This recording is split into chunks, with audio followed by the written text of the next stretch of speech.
ambapo tunaenda kupokea taarifa yetu ya habari kutoka idhaa hii ya Kiswahili ya Radio Fortune Africa.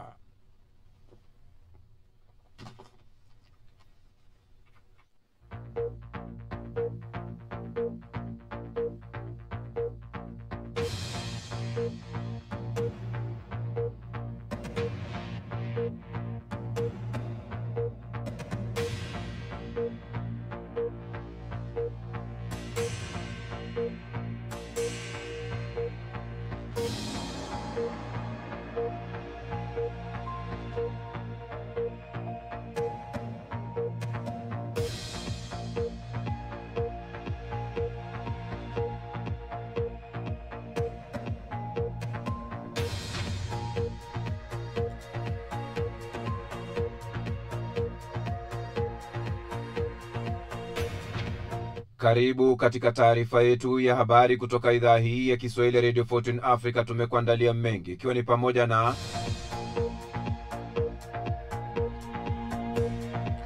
Trump kushinikiza mpango mpya wa amani katika mazungumzo na Netanyahu. Mahakama ya Sudan Kusini yakataa ombi la makamu rais wa zamani kusitisha kesi ya mauaji ya uhaini.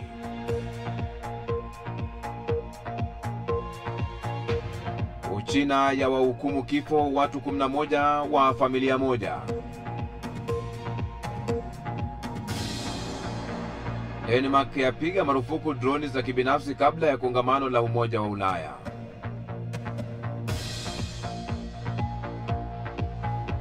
Ushelisheli kuandaa duru ya pili ya uchaguzi wa urais. Chama kinachounga mkono na Umoja wa Ulaya chapata ushindi mkubwa katika uchaguzi licha ya madai ya kuingiliwa na Urusi. Naam. Natumai uberi wavyo pote pale ulipo duniani kwa moyo mkunjufu na mikono miwili. Ujambo na karibu kwenye taarifa yetu ya habari kutoka idhaa hii ya Kiswahili Radio Fortune Africa. Jina langu ni Kantona Joseph. Mahakama maalum nchini Sudan Kusini imesema kuwa ina mamlaka ya kuwafungulia mashtaka makamu rais aliyesimamishwa kazi Riek Machar na washtakiwa wenzake 7 wanaoshtakiwa kwa mauaji ya uhaini na uhalifu dhidi ya ubinadamu. Mahakama ilitupilia mbali mapingamizi yote ya timu ya wanasheria wa Machar kuhusu mamlaka yake, uhalali wa kesi hiyo na madai kwamba alikuwa na kinga dhidi ya kushtakiwa. Kesi hiyo itaendelea Jumatano. Machar ametupilia mbali mashtaka yaliyoletwa dhidi yake wiki 2 zilizopita. Wameibiwa hofu ya kurudi kwenye vita vya wenyewe kwa wenyewe. Mashtaka hayo yanatokana na shambulio la mwezi Machi iliyofanywa na wanamgambo wanaodaiwa kuwa wahusiano na Machar na kusababisha vifo vya wanajeshi wapatao 250 na jenerali mmoja. Tangu wakati huo amekuwa chini ya kizuizi cha nyumbani. Timu ya mawakili wa Machar ilidai kuwa makosa hayo ya uhalifu yasihukumiwe na mahakama ya kitaifa bali mahakama ya mseto chini ya Umoja wa Afrika. Kwa mujibu wa mkataba wa amani wa mwaka 2018 uliomaliza vita vya wenyewe kwa wenyewe vilivyodumu kwa miaka 5 kati ya vikosi vyake na wale watiifu kwa Rais Salva Kiir.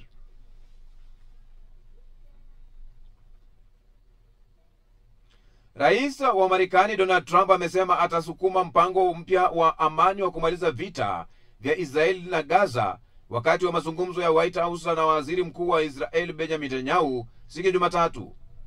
Trump amezungumza kuhusu matarajio ya kufikia makubaliano, akiwafahamisha waandishi wa habari kuwa siku ya Ijumaa anadhani tu anakuwa na makubaliano, lakini Netanyahu amesema siku ya Jumapili bado haijakamilika, wakati Hamas wamesema hawajatuma pendekezo hilo rasmi. Kwa mjibu wa nakala hizo zilizovuja kwa mpango huo zilizochapishwa na vyombo vya habari vya Marekani na Israel, kuachiliwa kwa mateka wote ndani ya saa 48 baada ya mkataba huo kuthibitishwa. Mara waliporudishwa, Israel itawachilia huru mamia wa wafungwa wa Kipalestina wanaotumikia kifungo cha maisha. Wanachama wa Hamas wamejitolea kuleta amani, watapewa msamaha wa kupita salama kutoka Gaza, na kundi hilo halitakuwa na jukumu la baadaye katika eneo hilo.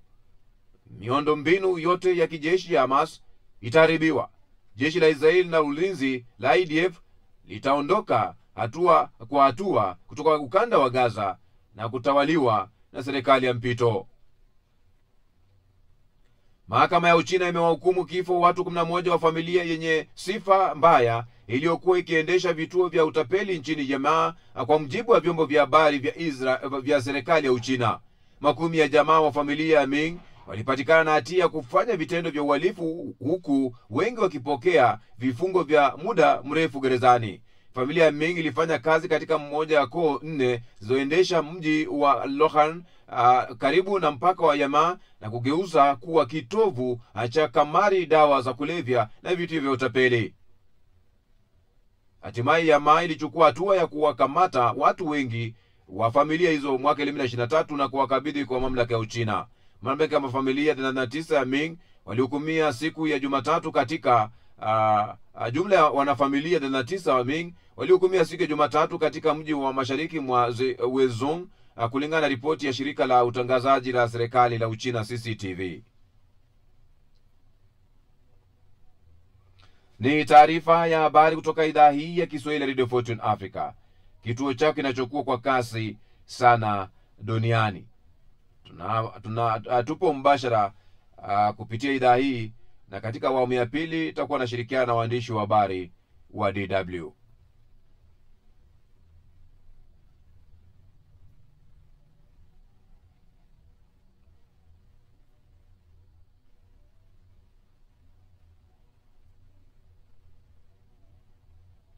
Waziri wa mambo ya nchi za nje wa Ujerumani Johann Wadephul amesema suluhisho la mzozo wa Gaza lipo karibu kufikiwa, huku akipongeza juhudi za Marekani katika hilo.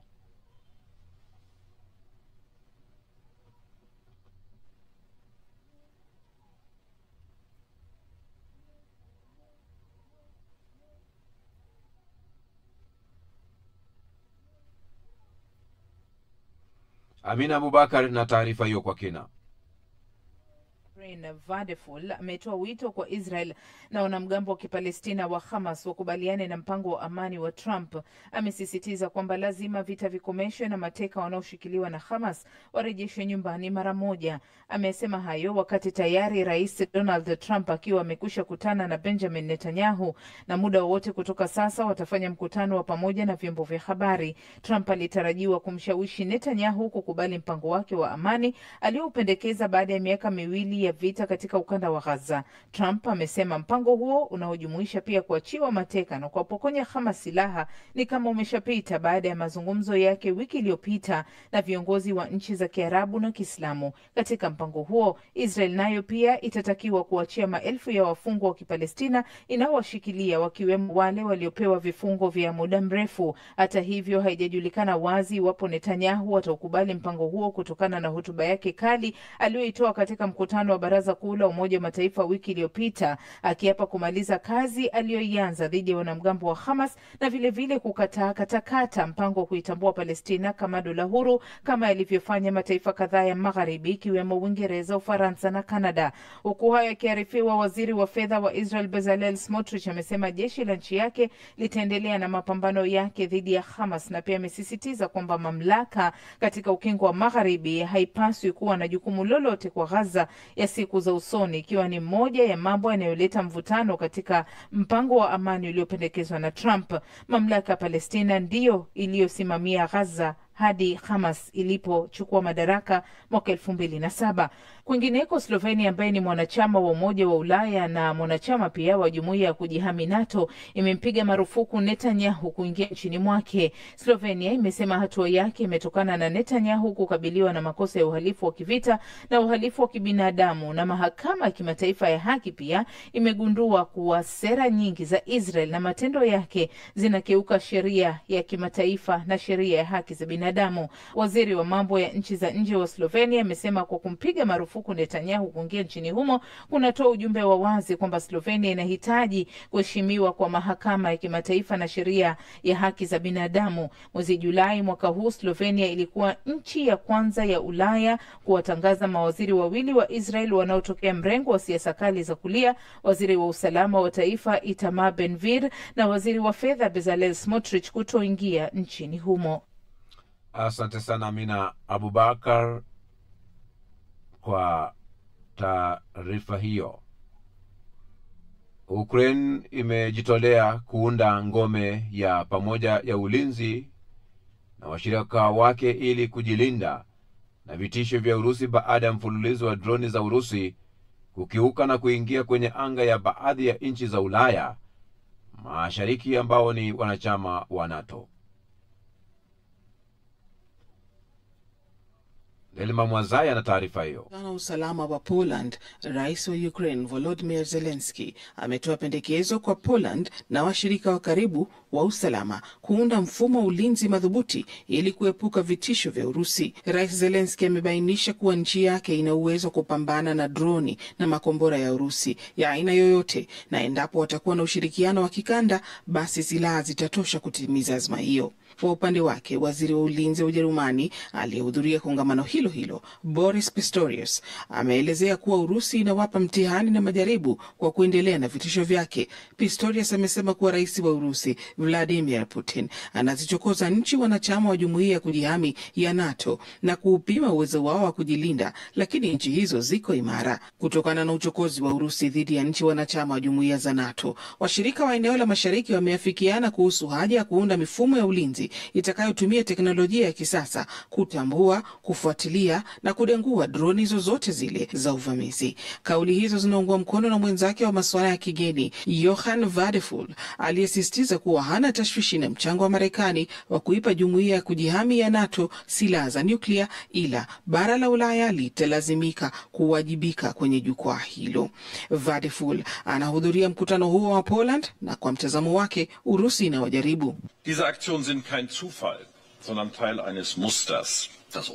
Vitendo hivyo sio sadfa, ila ni baadhi ya matukio yanayolenga anga yetu, miundombinu muhimu na mfumo mzima wa ulinzi. Urusi inataka kujaribu uwezo wetu. Urusi inataka kusababisha ghasia. Jibu letu liko pale pale na ni la wazi. NATO iko makini kila wakati, tayari kuchukua hatua inapohitajika, na inalinda kila sehemu ya eneo la jumuiya yetu.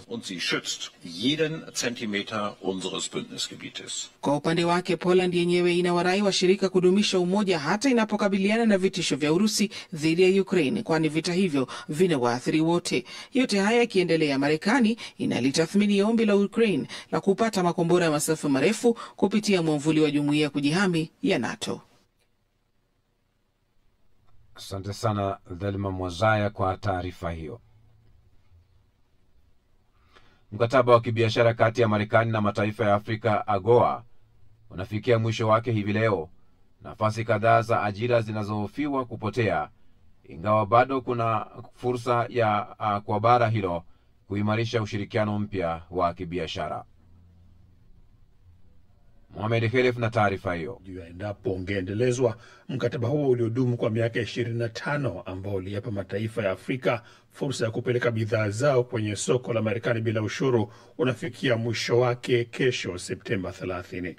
Kwa mujibu wa mtafiti wa masuala ya mageuzi kwenye mifumo ya uchumi na kijamii katika taasisi ya maendeleo endelevu ya hapa Ujerumani Eidos, Soriana Oleksiyuk, mkataba wa AGOA ulikuwa na manufaa kwa baadhi ya mataifa ya Afrika, hasa kwenye sekta ya nguo. Utafiti unaonyesha kwamba AGOA imekuwa na faida. Usafirishaji kuelekea Marekani umeongezeka, kwa mfano kwenye sekta ya nguo, lakini matokeo ni ya mchanganyiko. Kwa ujumla, athari yake barani Afrika ni ndogo na inatofautiana kutoka nchi hadi nchi na sekta hadi sekta. AGOA ilizinduliwa mnamo mwaka 2000 na rais wakati wa Marekani Bill Clinton. Hadi sasa mataifa 35 ya Afrika yanatajwa kuwafaidika wa moja kwa moja kulifikia soko la Marekani. Takribani bidhaa 7,000 zinaweza kupelekwa huko bila ushuru. Sekta za kilimo, nguo na viwanda vya usindikaji zimekuwa na maelfu ya ajira zimepatikana, hasa nchini Madagascar, Lesotho na Afrika ya Kusini. Lakini si kwamba ndani ya kipindi hiki Afrika ilisalia na mkataba huo peke yake wa kibiashara. La, ilisaka na kuendelea kuyatumia masoko mengine ulimwenguni, anasema tena mtafiti wa masuala ya mageuzi kwenye mfumo wa kiuchumi na kijamii katika taasisi ya maendeleo endelevu ya Ujerumani Eidos, Soriana Oleksiyuk. Schon 2017 gingen nur noch Kuanzia mapema mwaka 2017 ni 8.5% ya bidhaa kutoka nchi za AGOA zilikwenda Marekani. Hiyo ni ya chini sana kuliko ile iliyokwenda Ulaya au China. Vile wasafirishaji wachache wa Kiafrika ndio hasa waliofaidika na AGOA. Kwa mujibu wa Umoja wa Mataifa, kiwango kimeshuka kutoka 30% mwaka 2008 hadi 25% mwaka 2021. Mara nyingi manufaa sio makubwa ya kutosha. Kumalizika kwa mkataba wa AGOA kumesadifiana kurejea Donald Trump kwenye ikulu ya White House mwaka huu wa 2025, ambako pia kumemaanisha msukumo mpya wa sera za kujilinda kibiashara chini ya kauli mbiu ya Amerika Kwanza, ambao anaishinikiza kuweka ushuru mkubwa wa bidhaa kwa mataifa mengine. Hilo hapana shaka linachochea kwenye kuuzika moja kwa moja mkataba wa AGOA.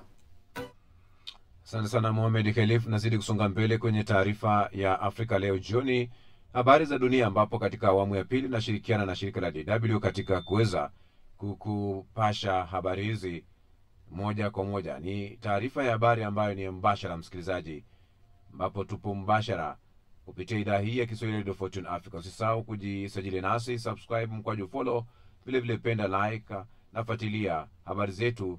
Usisite kuandika maoni yako kupitia njia tofauti. Serikali ya Tanzania inatuhumiwa na shirika la haki za binadamu la Human Rights Watch kwa kuzidisha ukandamizaji wa kisiasa dhidi ya ukosoaji wake, jambo linalozusha wasiwasi ikiwa uchaguzi wa 2025 Oktoba 29 mwaka huu utakuwa huru na haki na kuheshimika. Babu Abdalla na taarifa hiyo.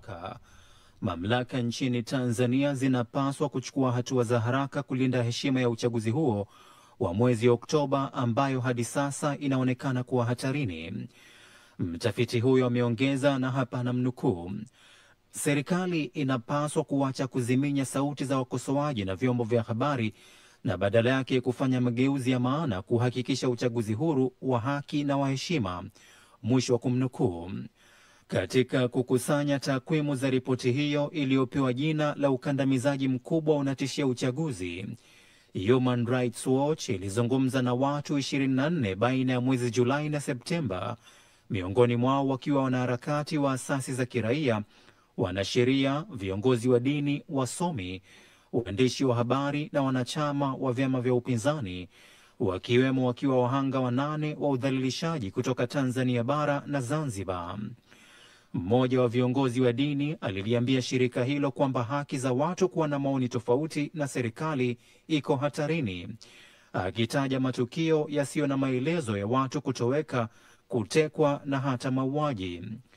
Human Rights Watch imesajili angalau matukio 10 ya watu walioshambuliwa, kutekwa na ama kuteswa, huku ikitaja athari za moja kwa moja za udhibiti mkali wa vyombo vya habari na mitandao ya kijamii.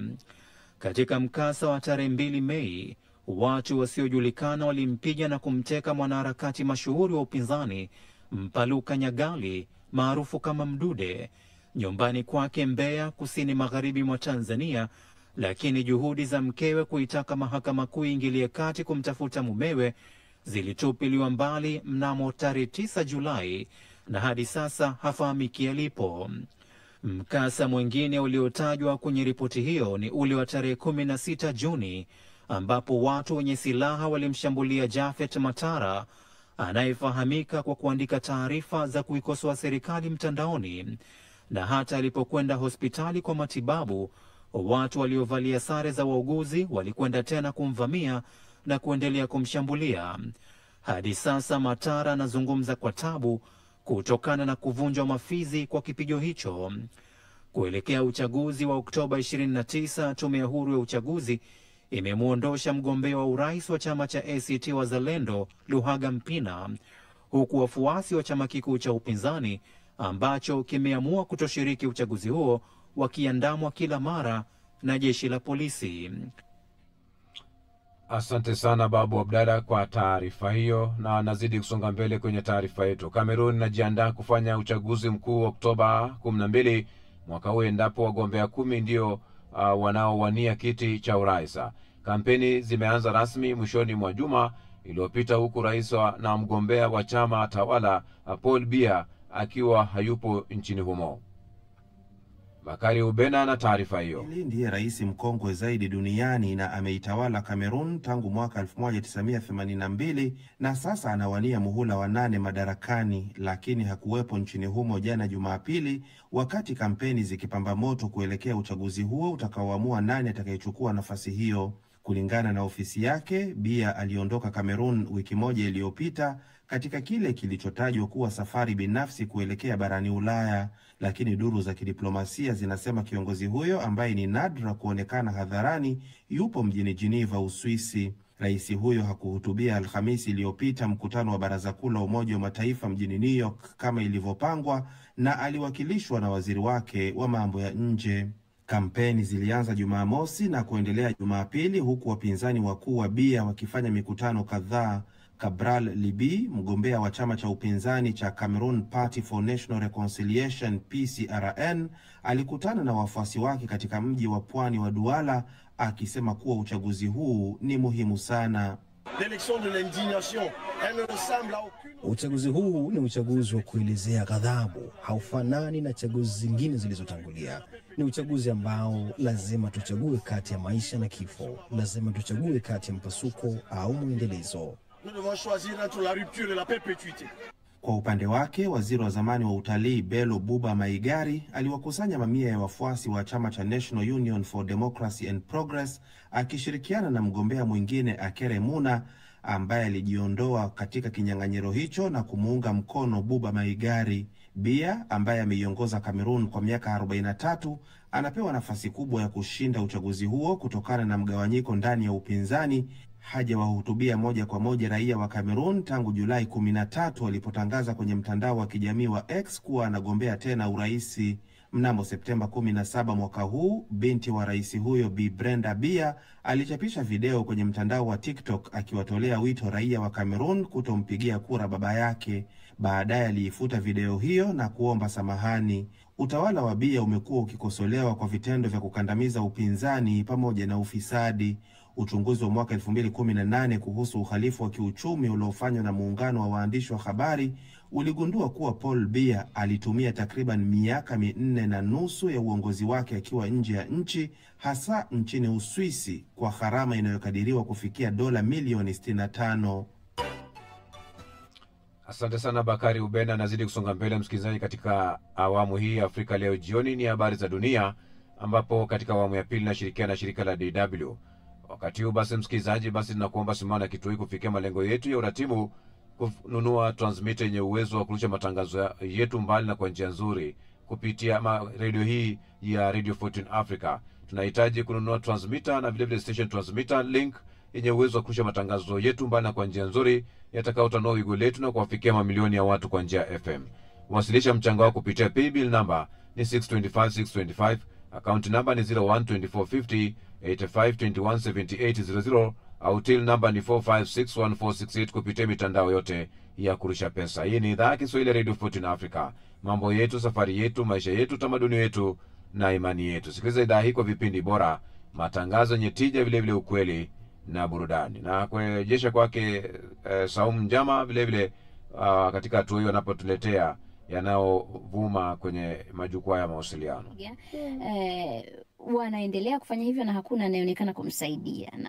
Ni kama anamuomba mzee ambaye yuko pembeni hivi amsaidie, lakini hakuna msaada. Kwa hiyo kwa karne hii tuliyopo bado watu wanachaguliwa watu wa kuoa. Bila shaka kuna watu na mila zao, lakini cha kujiuliza zaidi ni kama hii ni njia sahihi ya kuonesha kwamba kupendezwe. Sasa polisi wanachunguza hili tukio. Ni kusome maoni ya wasikilizaji na wafuatiliaji wetu ile watatu. Samson Nyabuti ameandika, hizi mila za kumlazimisha msichana kuolewa na mtu asiyemtaka zimepitwa na wakati. Bila shaka haki itendeke kwa mwanamke huyu. Lapex Lamek ameandika, kumpiga mtu kwa kweli hakukubaliki, haijalishi kuna mambo yapi mengine ameyafanya tusiyoyajua. Hakustahili kupigwa na hawa kaka zake walipaswa kutumia njia njia nyingine kama ambavyo tumesema sisi hapa. Ndio. Na moja kwa moja niende kwenye kingine. Naam. Huko China wanasayansi wameibuka na gundi ya mifupa inayoweza kuponya mifupa iliyopasuka. Kwa lugha ya Kimombo na kitaalamu zaidi wanaita kama una huo mpasuko unaitwa bone fracture ya kwenye mfupa. Sasa kwa gundi hii mfupa ule pasuko unatibiwa ndani ya dakika kadhaa tu badala ya tiba zile zilizozoeleka zinazoweza kuchukua miezi kadhaa hadi mtu apone. Na gundi inaitwa Bone 2 imegunduliwa na timu ya watafiti waliokuwa na madhumuni ya kuachana na hayo mambo kama vile upasuaji kumtibu mtu. Sasa mkuu wa unataka kuuliza kitu sawa? Na swali Angela, kwa sababu najaribu kujiuliza ulikuwa upasuliwe mfupa uunganishwe ufungwe ile palasta. Mwelekezi anasisitiza sema hogo haya badala sasa kama wanasema ni gundi hii inaingiaje kwenye mfupa? Sasa tusubiri. Mkuu wa upasuaji wa hospitali moja ya huko Hangzhou anaitwa Salin Shafeng anasema gundi hii inaingizwa kwenye mfupa ulioathiriwa kwa kutumia sindano. Na inachukua dakika 3 tu kufanya kazi. Na matokeo hii ndio wale siku hizo wanasema teknolojia. Mambo hayo na matokeo ya awali kabisa ya tiba hii yanaonyesha kuwa madhara anayeweza kuyapata mtu si mengi kama atakavyotibiwa kwa njia nyingine tulizozizoea. Watu 150 tayari wameshatibiwa katika hatua ya majaribio na wamepona bila tatizo wala madhara yoyote. Dakika 3. Teknolojia ni nzuri kwa kweli kwa masuala kama haya, lakini China nayo wanaishi dunia yao nyingine, hivyo ndio watu wanasema. Unaonekana huna imani kabisa. Hapana, naiamini mimi. Naona kwamba China ina ubunifu wa kiasi kikubwa sana, mambo mengi mapya wanakuwa ni wanauthubutu sana. Kwa hiyo pengine inaweza kuwa ni tija katika swala la kuunganisha mifupa. Inaweza ikaleta mapinduzi makubwa. Ni kusomea labda maoni ya mtu mmoja. Dennis anasema kama tiba hii haina madhara basi wa China wanafanya maisha yawe rahisi zaidi. Ndio. Haya basi, muda nao pia umesonga, tusome maoni ya wafuatiliaji wetu. Nianzie hapa Facebook. Namuona Edwin Kalumna anasema tumechoka kusikia vita vya Urusi na Ukraine. Jamani, viongozi wa nchi hizo kaeni meza moja, malize tofauti zenu, mwalinde raia wenu. Mgawe Kaholwe anasema Allah waadhibu wote wanaodhulumu haki za wenzao. Nisome ujumbe wake. Francis Jackson anasema huyu Netanyahu mbona kama ameukalia Umoja wa Mataifa, umekuwa hauna meno wala maamuzi ya haraka juu yake. Unamwona nani? Namuona Nzoisa Bajan Cloud wa Bujumbura, Burundi, ameandika kila laheri kwa Cameroon katika maandalizi ya uchaguzi mwezi Oktoba. Walter Muro ameandika ni lini shirika la Human Rights Watch liliandika mema kwa nchi yetu ananisha Tanzania. Lakini namuona pia Elliot Zungu ameandika ni hatari kuwa sahihi serikali inapokosea. Nasora Kamwe anasema Israeli haiwezi kuidhibiti Gaza yote. Maneti Magongo anasema litakuwa jambo jema sana kama amani ya kudumu itarejea huko Ukraine. Nielekee kule Instagram. Namuona Bahame Bote anasema ifike wakati Gaza wayamalize, kwani hakuna jambo lolote lile duniani lisilo na mwisho wake. Mtumiaji wa Instagram anayejiita Irene ameandika huko Cameroon wachague viongozi wenye upeo. Na Isaya Sambo mpenda amani ameandika hapa duniani kuna watu wamekosa utu na kuwa na roho za kikatili mithili ya wanyama wakali wanapovamia ardhi ya nchi nyingine kama alivyofanya Urusi kwa Ukraine. Ni uonevu wa wazi. Asante sana Angela Mdungu kwa kutuarifu yanayovuma mitandaoni. Asante sana msikilizaji na mtazamaji kwa kuichagua idhaa ya Kiswahili ya DW. Matangazo jioni hii hayana la ziada. Kwa niaba ya wenzangu wote waliosikika, jina langu ni Saumu Njama. Kwa niaba ya mwelekezi Selina Mdemo pamoja na aliyefuatilia chaneli ya YouTube Silvia Mhozi. Asante, jioni njema. Asante sana Saumu Njama na vile Angela Mdungu kwa kuweza kutupambia awamu hiyo.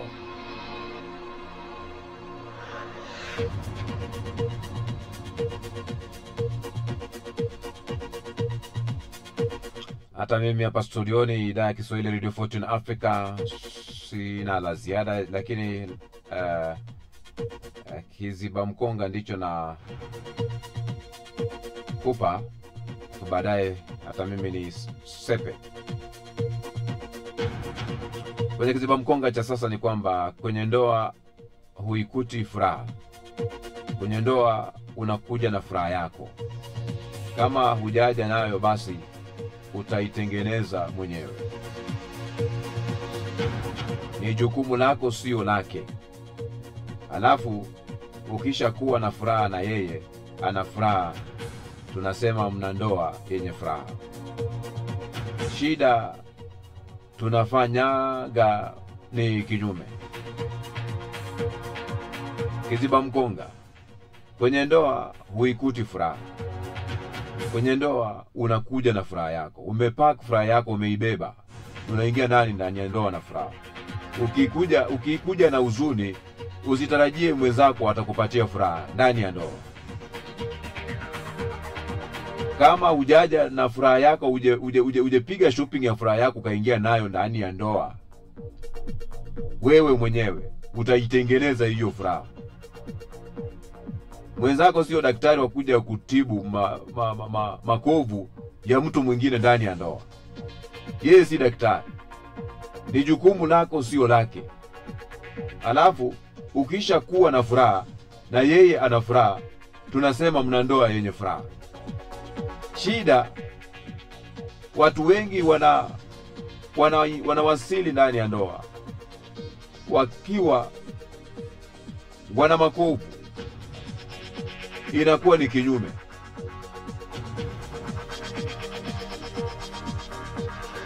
Na hicho ndicho kiziba mkonga cha sasa.